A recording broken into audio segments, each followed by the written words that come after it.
Right. It seems that part three has been corrupted somehow. Hopefully, it wasn't too long, so I'll redo that one quickly. Um, Basically, what I did was this will be health and combat capability in one. So what I did was I calculated the HP, which is Constitution, size, and will, and that came up to 46 HP. Um, Basically, let's see. I'm trying to keep the volume down. I notice I'm screaming a lot. Constitution, size, and will, 46 points. This is then divided into the various body parts. Um, let's go back up here. Head, chest, right arm, stomach, left leg, right leg.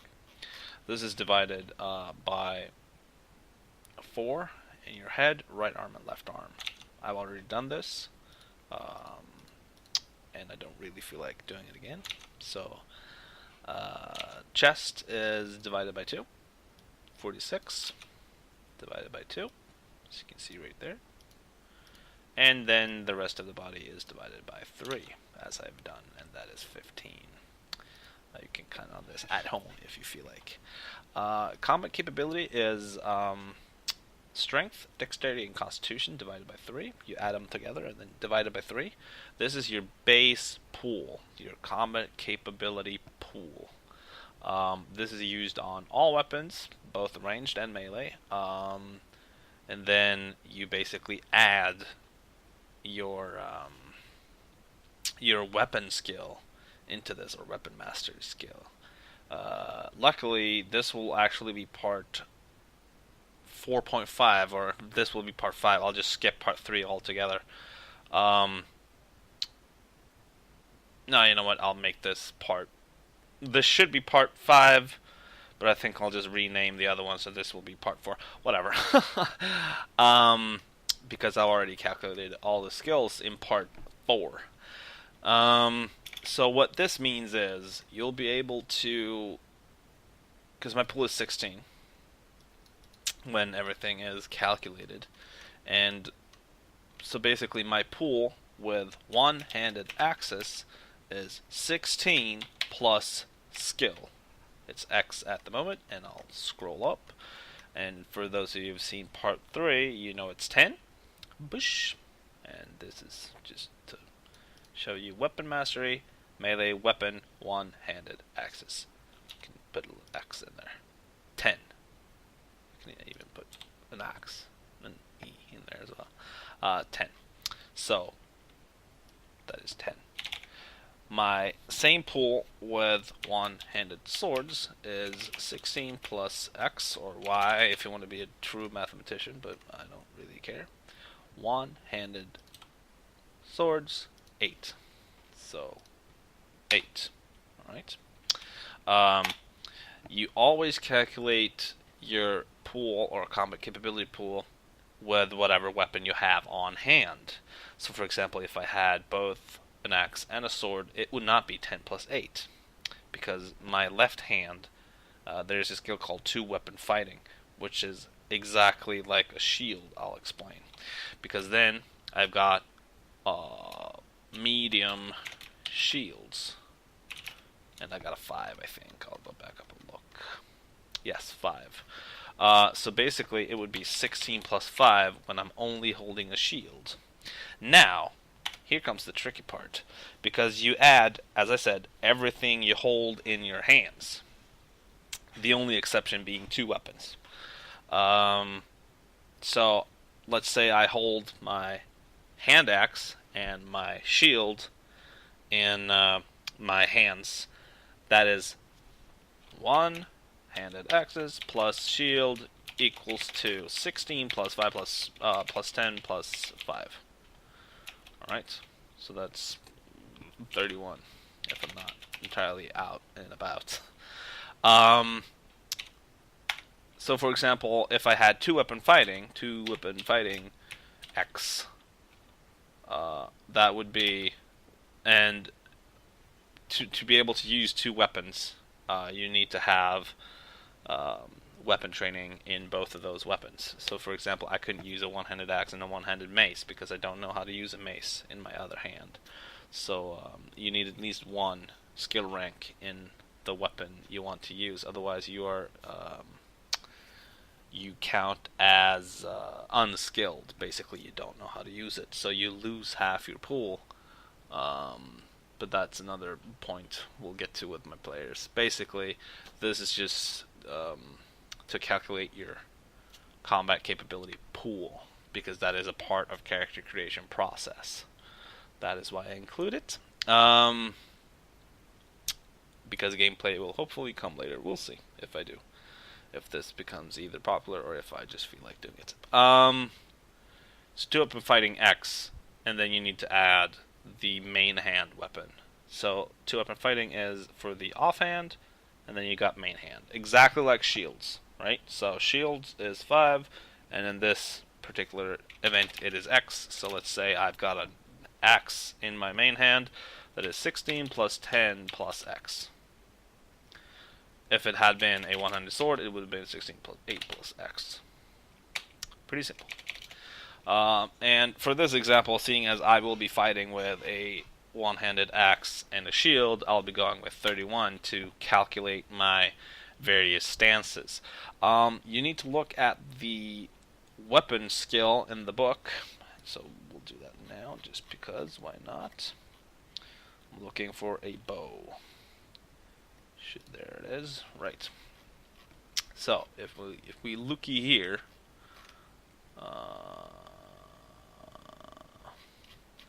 doesn't say in this book, so that's pretty interesting.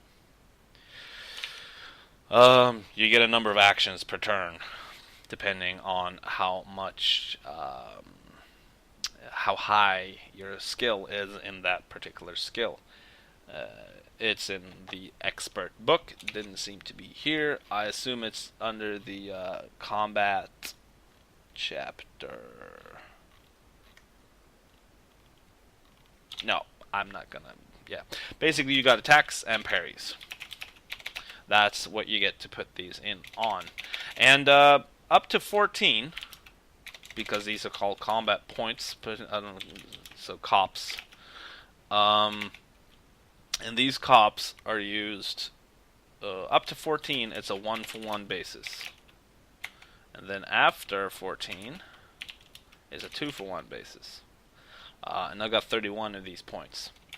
So basically, I got an attack. I can do one attack on, let's say, 14, another attack on 10, and a parry on 7 for 7.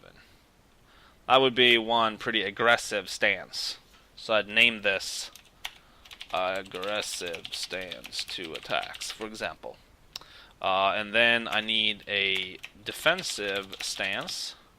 So I got an attack of 7, a parry of 14, and a parry of 10. It's just the exact opposite. And then I've got a medium stance, which will be attack of 12, parry of 7, so let's do an attack of 10 and 9. Actually, let's do 11, 9. Yeah, for example. Or even 11, 10, 10. That is entirely up to the player. This is then rolled with a d20. You need to reach below the threshold to be able to succeed. For example, I attack with my first attack. You do all of these actions in your turn. You've got a parry until your next turn. So if I had 2 parries, I've got 2 parries until my next turn. That was a hit, for example. Yay! And then my second attack here, and yeah, another attack, and then I try to parry. And I parried! Yay! I'm good. Yay! But then, but that's because I was attacked. Otherwise, I don't parry. If I don't parry, for example, if no one attacks me and I still have a parry, that attack is wasted. You can switch these up, these stances up every round, but you need to claim at the start of the round which stance you're going to be in. You cannot switch stances just willy-nilly. Yeah. Hopefully that gives some kind of clarity. I'll do one more calculation where I do the 2 for 1. So 1 to 14 equals to. It's almost like the skills. It's a cost. It has a cost. So that's 1 point for 1 point. So that's 14 points, right? Then 15 equals to 2 points. So that's 16 total. And then 16 is 18 points. 17 is 20 points. 18 is 22. 19 is 24. 20 is 26. This is way too high because you automatically fail on a 20, so you don't need to go this high. I'm just explaining how it's done. 22 is 30, so then I can't get to 23 because that would be 32 points.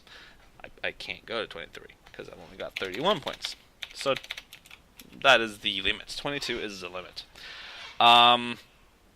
Which I could then use to aim, because you can. That's for a later occasion when I explain the combat system. This is just a basic. How high can I get with 31 points? 31 points is ridiculously high, mind. Usually you're stuck on around 20.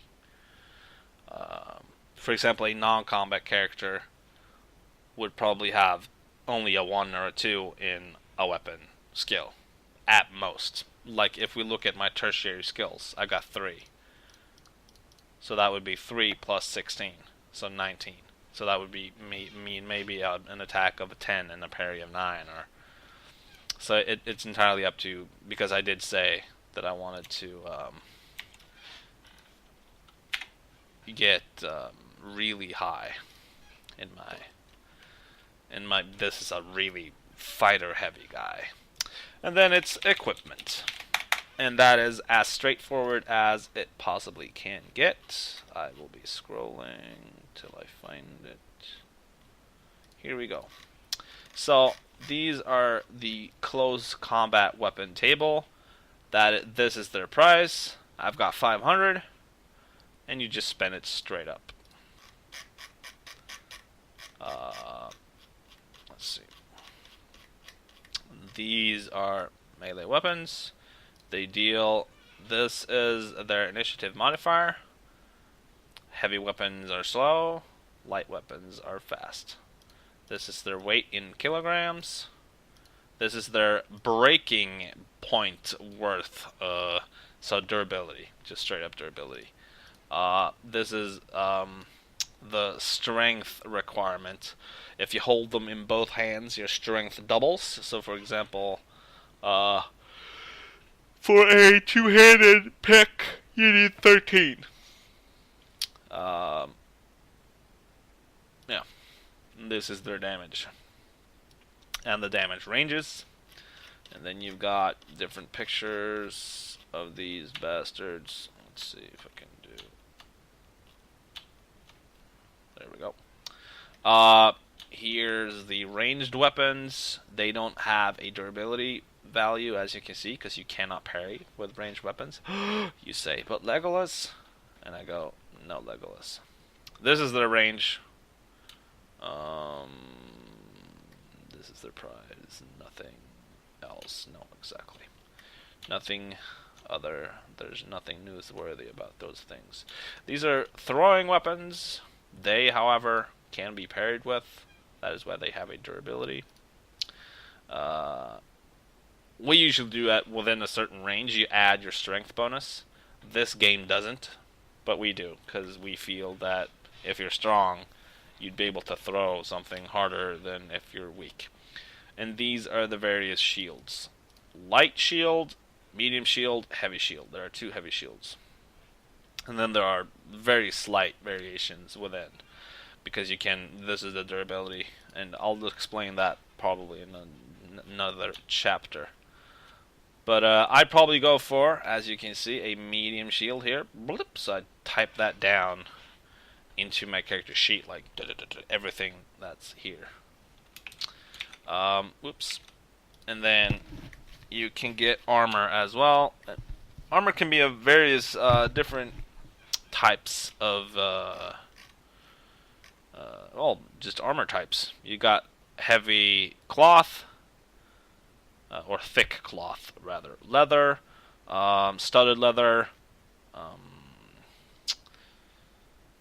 fucking dragons. So scaled leather. There it is. Chainmail. Chainmail with scale, so scale mail actually. Scale armor, banded armor, plate, and all that stuff. And they modify how well you fight, how well you cast spells. So if you're going in full plate, you get a -20 on your roll. Basically impossible. And then movement modification in meters, how much slower you're moving around. Fighting modifier, how much of a negative you get for wearing heavy armor. As you can see on chainmail, you start getting negatives. This is what wear armor skill is for. All right. You need to tie or surpass the rating, the damage rating of the armor to be able to wear it expertly. If you have a higher armor use skill than the damage rating, the damage reduction of the armor, you get these bonuses. This is what that's for. So let's say the armor has an armor rating of 6, and I have the same, right? I don't get any. I get all of these penalties, just straight up. But let's say I've got 11 instead, so the difference is 5. I get +2, so I only got -1. +5 in movement, so that's not an issue. And I'd have +3, so that would not be an issue either. There you go. This is only you're not even faster. This is just to the modifications of the armor. So this is not, it does not make you faster while wearing an armor, for example. As you can see from this initiative modification, it only pertains as to these things. So if you want to be if you want to be able to move expertly in heavy plate, you'd need to have 19 in that skill, which is almost impossible to get. It will cost you extreme amounts of armor, skill points, and experience points. And this is for wearing a mixed armor. Every armor stacks in this game. Like if you wear thick cloth and leather, that puts you up to 5 total in that body part. Yeah. So basically, I'd use my 500. I'd use my 500 silver coins to buy equipment. But because I don't really, I haven't really decided if I want to give my character. Well, I haven't talked to the GM about creating, giving me that basic pack of maybe thick cloth or a leather jerkin, maybe a hand axe and a small shield or something, because that's what I want. He'd go, yeah, sure, but I've got a lot of money, so I'd probably want to get maybe even scaled leather of some kind, which has an RV of 5, because I want to be kind of burly and up there and smash things. And then actually, you know what? I'll do this because the character's not entirely done, because I entirely forgot about bodybuilding. You need to look at the individual skills to see exactly what they do. It's not just straight up what they do in this game. It's not very apparent. Not straight up. It's not very apparent what they do. Bodybuilding increases your HP, which is, for every point in bodybuilding, you get 1d4 plus your bodybuilding or HP modification. If we go back up, it should say, did I type it down anywhere? I did not. Well, it's a 2, because I remember it's a 2. So I'd roll 7d4 plus 2 for every, so 7 times 2, which is 14. So 7d4 plus 14. That's 34, which puts my total HP at 80. So this also needs to be recalculated. So 20, 20, 20, and 40 in my chest. And actually, I'm not entirely sure on 80. Split in 3 should be like 23 or something. Oh, shit, even higher. 27. 27, 27, 27. There we go. My character is as close to done as you can get without the GM stepping in and giving equipment and that kind of stuff. Thank you for watching.